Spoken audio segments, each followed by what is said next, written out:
بسم اللہ الرحمن الرحیم نحمده ونصلی علی حبیبہ الکریم اما بعد اعوذ باللہ من الشیطان الرجیم بسم اللہ الرحمن الرحیم ذالک بأن منہم قسیسین ورہبانا وانہم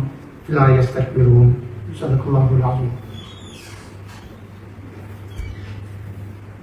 اللہ سبحانہ و تعالیٰ کی عنایت اور اس کا کرم ہے کہ اس نے اپنے حبیب علیہ السلام کے صدقے سے یہ کرم فرمایا کہ ہمیں جمعہ پڑھنے کی سعادت نصیب فرمائی۔ اللہ تعالیٰ آج کے ہمارے جمعے کو اپنی بارگاہ میں شرف قبولیت عطا فرمائے۔ ان دنوں میں جو ذی الحج کا ذی الحج کے مہینہ ہوتا ہے، اس کے اندر حج کے ایام کے بعد، ان دنوں کے بعد مختلف شخصیات جو اسلام کی عظیم الشان شخصیات ہیں، ان کی کچھ شہادتوں کا ذکر ہے، اور اہل سنت و جماعت خطباء ان کی شہادتوں کا ذکر پیش کرتے ہیں۔ اس طرح ذکر کر کے ان کی بارگاہ میں نذرانہ عقیدت پیش کرتے ہیں، اور ان کا جو امت پر احسانات ہیں ان کا بدلہ تو نہیں، لیکن ان کو یاد کیا جاتا ہے۔ ان میں ایک امیر المومنین سیدنا عثمان ابن عفان الغنی رضی اللہ تعالی عنہ، آپ کی شہادت کا واقعہ اسی ماہ میں ہوا۔ تو سیدنا عثمان بن عفان رضی اللہ تعالیٰ عنہ کا ذکر خیر اس مہینے میں کیا جاتا ہے۔ آپ کی شہادت اسی ماہ میں ہوئی۔ آج ایک اور صحابی ہیں، ان کا ایک واقعہ ہے، وہ بھی میں عرض کروں گا، اور اس واقعہ کے عرض کرنے کے لیے اس صحابی کا بھی کچھ تذکرہ، ان کی اس واقعہ کو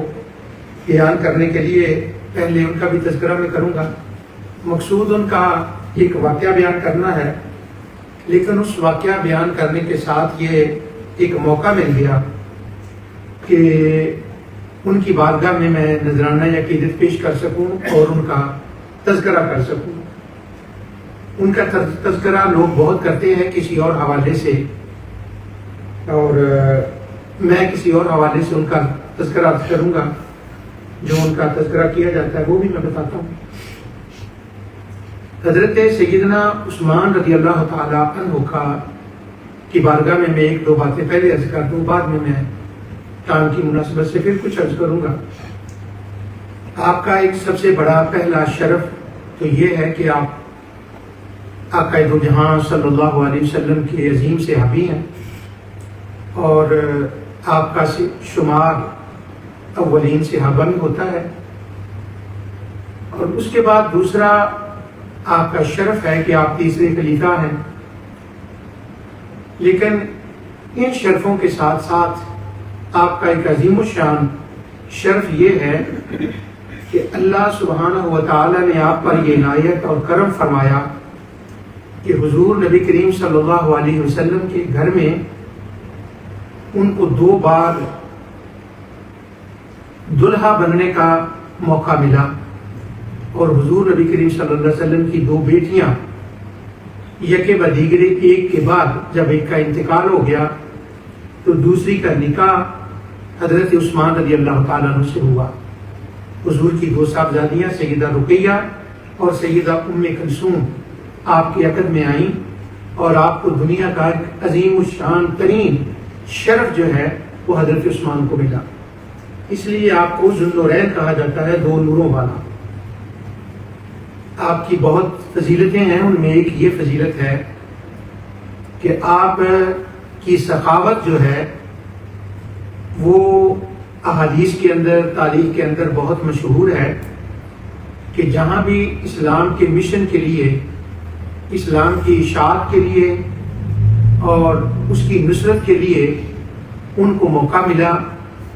تو انہوں نے بڑھ چڑھ کر اس کے اندر حصہ لیا۔ بہت بے شمار واقعات ہیں ان کے جو اس وقت بیان کرنا مقصود نہیں ہے۔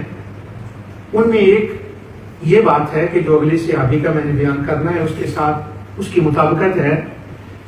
کہ حضرت عثمان رضی اللہ تعالی